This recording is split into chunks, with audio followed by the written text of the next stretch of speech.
प्रभात विद्यार्थियों, आज हम सब हिंदी पाठ्य पुस्तक कंचा कहानी का प्रश्नों का समाधान करेंगे। तो पहला प्रश्न है कि कंचे जब जार से निकलकर अप्पू के मन की कल्पना में समा जाते हैं तब क्या होता है। इसका उत्तर होगा कि कंचे जब जार से निकलकर अप्पू के मन की कल्पना में समा जाते हैं तो वह उनकी ओर पूरी तरह से सम्मोहित हो जाता है। उसे लगता है कि जैसे कंचों का जार आसमान सा बड़ा हो गया और वह उसके भीतर चला गया। वहां उसके अलावा और कोई नहीं था।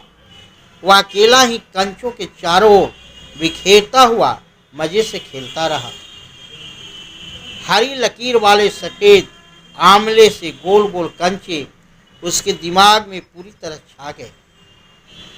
जब मास्टर जी कक्षा में रेलगाड़ी वाला पाठ पढ़ा रहे थे तब उस समय भी उसके दिमाग में कंचों का ही खेल चल रहा था। उसे मास्टर जी द्वारा बनाया गया वायलर भी कंचे के जार जैसा ही नजर आ रहा था। उसने कंचों के चक्कर में मास्टर जी से डांट भी खाई, लेकिन उसका दिमाग तो केवल कंचों के बारे में ही सोच रहा था। दूसरा क्वेश्चन है कि दुकानदार और ड्राइवर के सामने अप्पू की क्या स्थिति है। वे दोनों उसको देखकर पहले परेशान होते हैं, फिर हंसते हैं। कारण बताइए। इसका उत्तर होगा कि दुकानदार व ड्राइवर के सामने अप्पू एक छोटा सा नादान बच्चा है जो अपने ही खेल की दुनिया में हमेशा मस्त रहता है। दुकानदार उसे देखकर पहले परेशान होता है क्योंकि वह बड़े ध्यान से कंचे देख तो रहा था लेकिन खरीद नहीं रहा था। उसे यह भी लग रहा था कि कहीं वह जार को गिराकर तोड़ न दे। फिर जैसे ही अप्पू ने कंचे खरीदे तो वह हंस दिया। ऐसे ही जब अप्पू के कंचे सड़क पर बिखर जाते हैं तो सामने तेज रफ्तार से आती कार का ड्राइवर यह देखकर परेशान हो जाता है कि दुर्घटना की परवाह किए बिना वह सड़क पर बैठा कंचे बीन रहा था।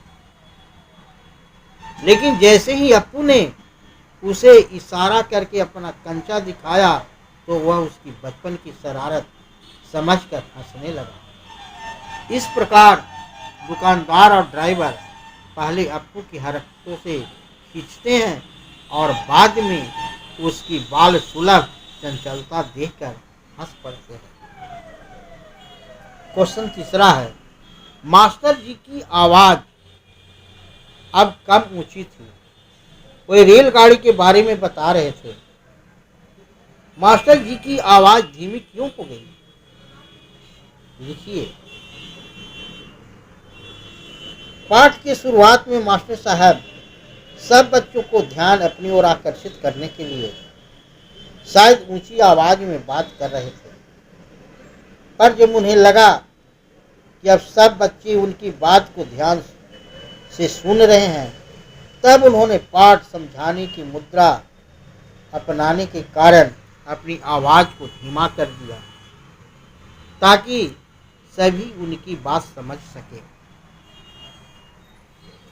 कहानी से आगे क्वेश्चन है।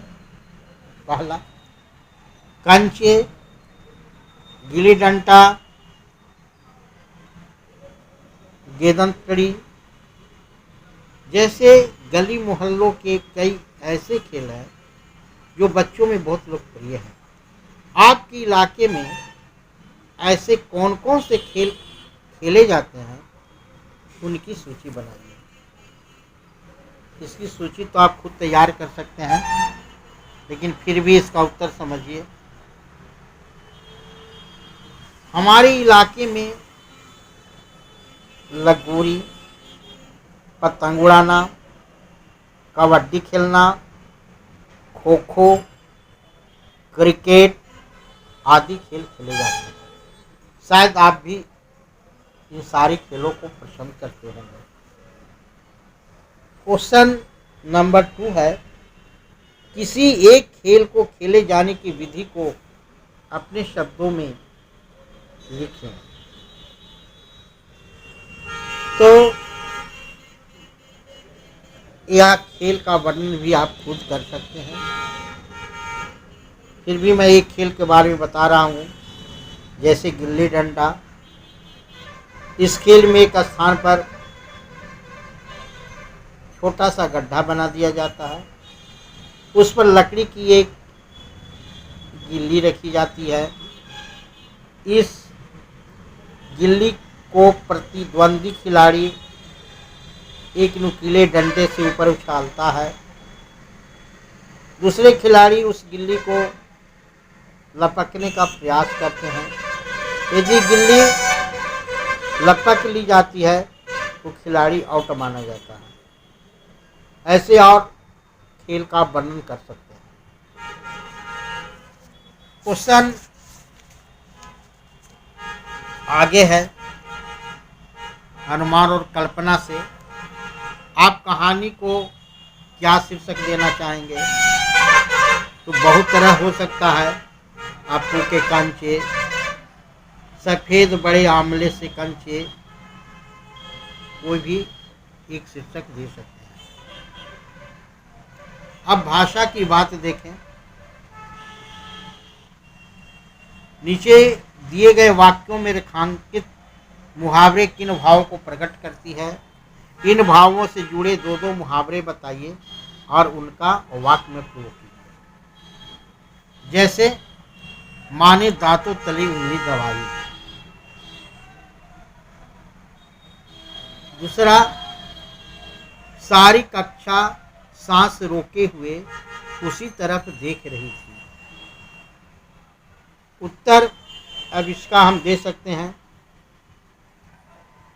जैसे दांतों तले उंगली दबाना, इसका मतलब होता है हैरान होना, विस्मित होना।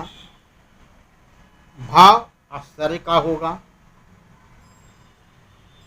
अगर हम वाक्य बनाते हैं तो कारीगरों की नक्काशी देखकर मैं हैरान हो गया। मैं रामू की शरारती से हैरान हूँ। अब विस्मित होना, झांसी की रानी की वीरता देखकर अंग्रेज भी विस्मित हो उठे। अब सांस से रोके हुए, इसका मतलब दम साधे खड़े रहना, प्राण सूख जाना। भाव होगा डर के मारे। अगर इसका हम वाक्य बनाते हैं तो बनेगा, इतने लंबे सांप को सभी दम साधे देख रहे थे। इस जादूगर ने ऐसा करमात दिखलाया कि हम सभी दम साधे देखने लगे। प्राण सूख जाना, यहाँ पर जो है से डर के मारे, यहाँ पर डर है। पिताजी को गुस्से में देखते ही मेरे प्राण सूख गए। आज गुरुजी इतने गुस्से में थे कि उन्हें देखते ही मेरे प्राण सूख गए।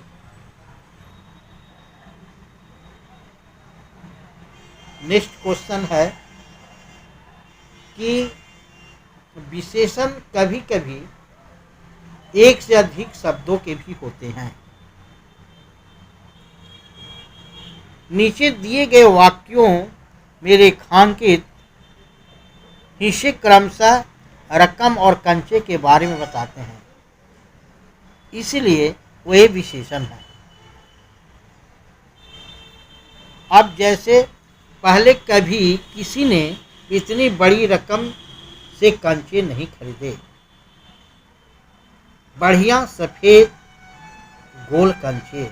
इसी प्रकार कुछ विशेषण नीचे दिए गए हैं, इनका प्रयोग कर वाक्य बनाएं, जैसे ठंडी अंधेरी रात, ताज़ा स्वादिष्ट भोजन, खट्टी मीठी गोलियां, स्वच्छ रंगीन कपड़े। अब ठंडी अंधेरी रात से हम वाक्य बनाएंगे। उफ, आज की रात बड़ी ठंडी और अंधेरी है। उफ,